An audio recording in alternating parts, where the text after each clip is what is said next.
Quoi ça? On n'a rien vu. Bref. Alors aujourd'hui, nous allons réparer les Weeders comme indiqué sur la belle promo que j'ai fait pour mes magasins de bricolage qui m'ont sauvé la vie plusieurs fois, hein.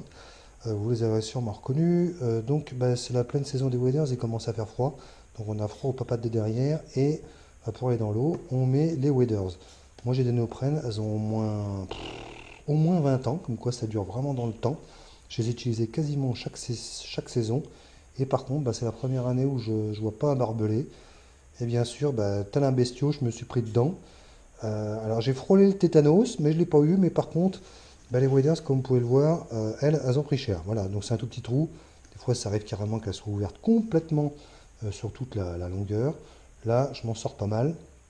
C'est juste un petit accroc. Alors, pour ce faire, on va utiliser les pinces à linge de madame. Voilà, hop. Tout simplement pour bien écarter le trou le maximum, pour que la colle prenne le plus possible. Le mieux, en fait, ça serait carrément de mettre une espèce de pince à épiler bloquée à ce niveau-là pour carrément vraiment découvrir ce morceau-là du trou pour que tout soit à l'air libre. Voilà, pour qu'on mette de la colle vraiment comme il faut. Mais bon, on fait avec les moyens du bord. Donc, deuxième pince à linge ici. Toc, on essaie de faire au mieux, comme toujours. Voilà. La colle, ils utilisent de la colle Special Waders, on oublie, hein. Ils vendent ça, la peau des fesses, alors qu'on peut en avoir là pour liner et pour la piscine. Si vous avez la chance d'avoir une piscine autoportante par exemple, ou autoportée plutôt. Donc la colle, voilà, c'est toutes les mêmes. De toute façon, on ne les reconnaît rien qu'à l'odeur. Euh, donc c'est pas de la colle Cléopâtre, hein. Je sais que beaucoup parmi nous mangent de la colle Cléopâtre au CP. Là, vous évitez quand même, parce que vous allez avoir une petite surprise, hein. Rien qu'à l'odeur, ça déchire les naseaux. Donc vous mettez ça, toc, on applique. Bon, pas comme un cochon comme là, mais bon, voilà. Pas excessivement, hein, juste de quoi remplir le trou. On enlève le surplus un peu partout. Voilà. On évite normalement d'en mettre sur les doigts, hein, voilà.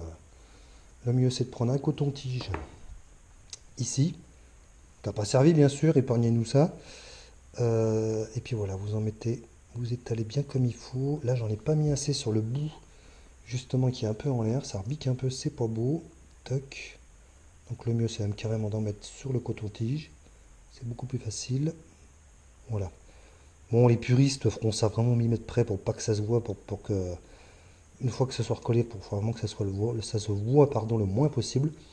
Moi, je m'en fiche un peu. Le but du jeu, c'est que j'ai pas mes chaussettes qui prennent l'eau. Voilà, au bout de 5 minutes. Surtout que là, ça va commencer vraiment, l'eau va commencer vraiment à se rafraîchir. Donc, il faut quand même que ça tienne et que ça soit bien étanche. Voilà. Et maintenant, le but du jeu, c'est de ne surtout pas recoller tout de suite. C'est l'erreur à pas faire. Il faut patienter. C'est au feeling. Il faut que ça soit sec. Il faut vraiment que la colle soit sèche. C'est bizarre, mais c'est comme ça.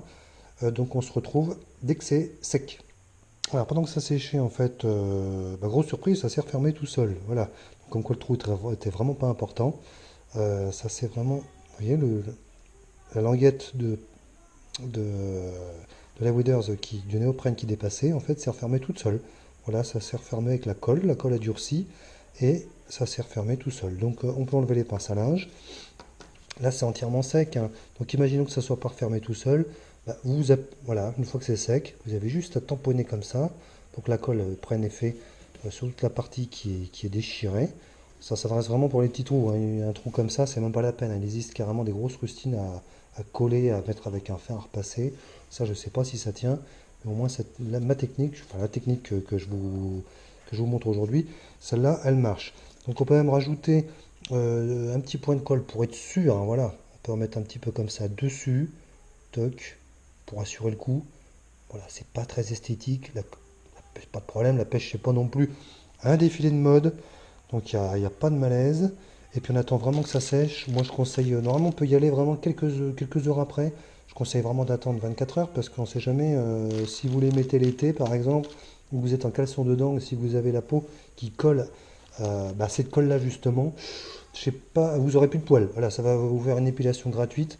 Et puis ça va même peut-être vous bouffer un petit peu la peau, hein. Vous voyez, ça attaque déjà les doigts. Donc ça sèche quand même très vite et ça attaque pas mal. Bah écoutez, on s'est tout dit.